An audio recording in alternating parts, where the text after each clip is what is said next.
Friends, நம்ம favourite சீரியலில் அடுத்து என்ன சுவாரஸ்யமாக நடக்குதுன்னு பார்க்குறீங்க. நம்ம இலக்கியாவுக்கு எப்போவுமே சோதனைக்கு மேலே சோதனை அப்படின்றது தான் இப்போ எல்லாமே அவங்களுக்கு ஒரு இதுன்னு நினைக்கிறேன். ஏன்னா அவங்க இருந்துக்கிட்டு அவங்க பாட்டுக்கு வேலையை செஞ்சுட்ருக்காங்க. இப்போ நடக்கிறது ஒரு பெரிய ஒரு இதுவாக இருக்குது. என்னடா இது, ஏற்கனவே நம்ம பண்ணதுலேருந்து எல்லாமே பார்க்குறதுலேருந்து நமக்கு கொடுமைன்னு சொல்லிட்டு கோயிலுக்கு போனால் அங்கே ஒரு கொடுமை தலைவிரிச்சி ஆடுமா அப்படின்ற மாதிரி தான் இப்போ இருக்குது. இதெல்லாம் புது பிரச்சனை வேறையா அப்படின்ற மாதிரி தான் இந்த அஞ்சலி அந்த இடத்துக்கு வரா. ஏன்னா பூஜாவும் அந்த அஞ்சலியும் ரொம்பவே திக் ஃப்ரெண்ட்ஸ் போல். அதனால தான் அவங்க 2 பேரும் மீட் பண்ணுறதுக்காக பூஜாவோட கம்பெனிக்கு வரா இந்த அஞ்சலி. அதுக்கப்புறமா அங்கே வந்து அஞ்சலி இருந்துக்கிட்டு எங்கே இருக்க அப்படின்னு சொல்லிட்டு பூஜாவுக்கு ஃபோனை போட்டு கேட்க, பூஜா இருந்துக்கிட்டு என் வாட்ச்மேன் வந்து உன்னை உள்ளே கூப்பிட்டு வருவார், நீ உள்ளே வெயிட் பண்ணு, நீ அங்கே நில்லி, என்னோடய ஆளுங்க இறைச்சி ஒருத்தர் விட்டு நான் ஆஃபீஸ்க்கு வந்து உன்னை கூப்பிட்டு வர சொல்கிறேன் அப்படின்னு சொல்லிட்டு அங்கே வந்து சொல்லிவிட்டு ஃபோனை வச்சிடுறாங்க. அதுக்கப்புறமா இவங்க ஃபோனை வச்சதும் இலக்கியாவை கை தட்டி ஒரு தெனாமட்டோட கூப்பிட்றாங்க. என்னதான் இருந்தாலும் அவங்க ஒரு முதலாளி இல்லையா, அதனால் கையை தட்டி இலக்கியாவை கூப்பிட அவங்க வந்துக்கிட்டு என்ன மேடம் சொல்லுங்கள் அப்படின்னதும், என்னோடய ஃப்ரெண்டு அங்கே வாட்ச்மேன்கிட்ட வெயிட் பண்ணிகிட்ருக்காங்க, அங்கேருந்து நீ ஆஃபீஸ் ரூமில் கூப்பிட்டு வந்து உட்கார வை அப்படின்னு சொன்னதும் அந்த இடத்துக்கு சரிங்க மேடம் அப்படின்னு சொல்லிட்டு விறுவிறுப்பாக மாஸ்க்கு கழட்டிட்டு போகிறாங்க. என்னதான் இருந்தாலும் வேலை செய்கிற இடத்துல மட்டும் தான் மாஸ்க் போட முடியும். வெளியில் வந்தாலும் போட்டுருந்தா ஒரு மாதிரி கசகசான்னு இருக்கும் இல்லையா, அதனால் அவங்க வந்துட்டு மாஸ்க்கை கழட்டிட்டு அந்த அஞ்சலியை கூப்பிட்டு வரலாம் அப்படின்னு சொல்லிட்டு போயிட்டுருக்கா. ஆனால் இப்போ வரைக்கும் அஞ்சலி தான் அதுன்னு சொல்லிட்டு அவங்களுக்கு தெரியாது.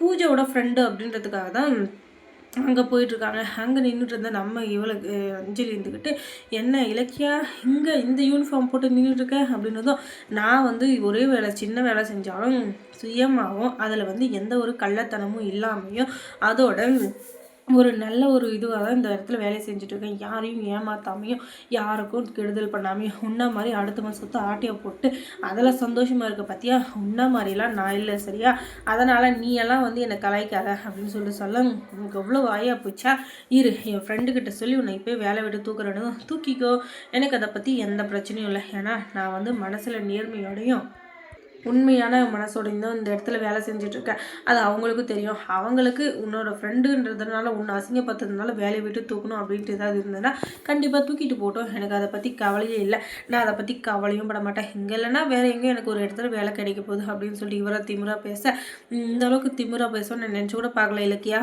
நீ இந்த அளவுக்கு பேசி தான் இந்த இடத்துல இருக்க. ஆனால் என்ன பார்த்தியா நான் எங்கே இருக்கேன்னு சொல்லிட்டு நாங்கள் எப்படியோ ஒன்று எங்கள் சொத்தை தான் நாங்கள் எடுத்துக்கிட்டு அதில் பொழைக்கிறோம். உன்ன மாதிரி அடுத்தவன் சொத்தில் வந்து இத்தனை வருஷமாக இருந்துக்கிட்டு எங்களுக்கே ஆப்பு அடிச்சிருந்தீங்க பார்த்தியா, ₹1 கூட எங்கள் கண்ணில் காட்டாமல் மொத்தத்தையும் நீங்கள் தான் என்னமோ கடவுள் மாதிரி அதை படித்த மாதிரியும் அதை நீங்கள் தான் உருவாக்கின மாதிரியும் எல்லாமே பண்ணுற மாதிரியும் சீனை போட்டுருந்தீங்கள்ல, அதுக்காக தான் கடவுளாக பார்த்து இப்படி ஒரு சான்ஸ் எங்களுக்கு கொடுத்துருக்காரு. அதை வந்து நான் என்றைக்கும் மிஸ் பண்ண மாட்டேன், இனிமேல் மிஸ் பண்ணவும் முடியாது. ஏன்னா எல்லாத்தையும் கட்டி காப்பாற்றுற ஒரு நம்பிக்கையை வந்து கார்த்திக் என் மேலே வச்சுருக்காரு. அந்த நம்பிக்கையை நான் காப்பாற்றணும் இல்லையா, அதனால் நான் கண்டிப்பாக இது எல்லாத்தையும் காப்பாற்ற தான் போகிறேன் அப்படின்னு சொல்லிட்டு இவ சொல்ல, சரி காப்பாற்றுமா காப்பாற்று, எத்தனை நாளைக்கு நானும் பார்க்குறேன். நீ இப்படியே ஆட்டம் போட்டு வந்து வச்சுக்கோங்க, அடுத்து 5 பைசா கூட அந்த கம்பெனி உதவாத மாதிரி மொத்தத்தையும் புழுங்கி தின்ற போகிறேன்.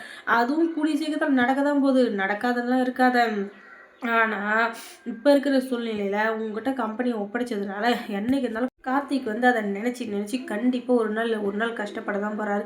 ஏன்டா இவகிட்ட இந்த கம்பெனி ஒப்படைச்சோம் அப்படின்னு சொல்லிட்டு. ஆனால் அது நடக்காதுன்னு மட்டும் இருக்காத, கண்டிப்பாக அது ஒரு நாள் நடக்க தான் போகுது. ஆனால் அது உடனே நடக்குமா அப்படின்னு சொல்லிட்டு பார்த்தீங்கன்னா இல்லை. ஆனால் அதுக்காக நடக்காமல் இருக்க பொறுத்தல கண்டிப்பாக நடக்க தான் போகுது. அதுக்கப்புறம் அந்த இடத்துக்கு வந்த பூஜை வந்துக்கிட்டு, ஏன் அஞ்சலி என்ன இவங்ககிட்ட பேசிகிட்டு இருக்க, இவங்களை ஏற்கனவே உனக்கு தெரியுமா அப்படின்னு சொல்லி கேட்க, தெரியுமாவா, இவ எவ்வளோ பெரிய ஃப்ராடு தெரியுமா, இவங்க இருக்கிற இடத்துல புல்லு பூண்டு கூட முளைக்காது, அப்படிப்பட்டவ, இவகிட்ட இருந்து நாங்கள் சொத்து பற்றி எல்லாத்தையும் காப்பாற்றி இப்போ தான் நாங்கள் கட்டி காப்பாற்றிட்டு வரோம். அது எப்படி எங்கள் சொத்துல இவங்க வந்துக்கிட்டு 5க்கும் 10க்கும் நாங்கள் இவங்கக்கிட்ட கையேந்திரமா அப்படி எங்களை வச்சுருந்தாங்க. ஆனால் இப்போ இவங்க நடு ரோட்டில் நிற்கிறாங்க, நாங்கள் கெத்தான் நின்றுட்டுருக்கோம் அப்படின்னு சொல்லிட்டு இவ சொல்ல, அவ்வளோ கொடூரமானவங்களா இவங்க. ஆனால் இவங்க பேசுகிற எல்லாமே ரொம்ப நல்ல விதமாக பேசுகிறாங்களே, எங்களை வந்து ஒரு அன்எஜுகேட்டட் ஃபெல்லோ மாதிரி இவங்க காட்டுறது, இவங்க தான் ஏதோ அறிவாளி மாதிரியும் இவங்க தான் எல்லாத்தையும் வருவாங்க பிடிங்கி தள்ளிடுற மாதிரியும் நாசினா போட்டாங்க தெரியுமா அப்படி இப்படின்னு சொல்ல, மேடம் ரொம்ப ஓவராலாக பேசாதீங்க, உங்களுக்கு என்ன பிடிக்கலன்னா கண்டிப்பாக வேலையை விட்டு நிறுத்திடுங்க, அதை விட்டுட்டு சும்மா நசன்னு இருந்தீங்களா அப்புறம் நான் சும்மாவே இருக்க மாட்டேன் அப்படின்னு சொல்ல, அப்படியே வாக்குவாதம் பெருசாக நீங்கள் இனிமேல் இந்த கம்பெனிக்கு வேலைக்கு வர வேண்டாம் அப்படின்னு சொல்ல, இப்போ தான் நம்ம அஞ்சலிக்கு நிம்மதியாக இருக்குது. ஏன்னா இவ கையில ரூ. 4 காசு இருந்தால் இவளை கையிலேயே பிடிக்க முடியாது. எப்பயும் பிச்சைக்காரத்தனமாக இருந்தால் தான் இவங்களெல்லாம் பார்க்கறதுக்கும் நல்லாயிருக்கும். இதுங்களையும் கொஞ்சம் அடக்க முடியும். இல்லைனா இவங்க ஆடுற ஆட்டத்தை தாங்க முடியுமா என்ன அப்படின்னு சொல்லிட்டு அவன் மனசுக்குள்ளே இப்போ தான் ஒரு திருப்தியாக இருக்குது. அதுக்கப்புறம் இலக்கிய சீரியலில் என்ன சுவாரஸ்யமாக நடந்திருக்கும் நீங்கள் தெரிஞ்சுக்கணுன்னா நம்ம சேனலை சப்ஸ்கிரைப் பண்ணுங்கள். அதோட பக்கத்தில் இருக்க அந்த பெல் ஐக்கானே கொஞ்சம் கிளிக் பண்ணி விடுங்க.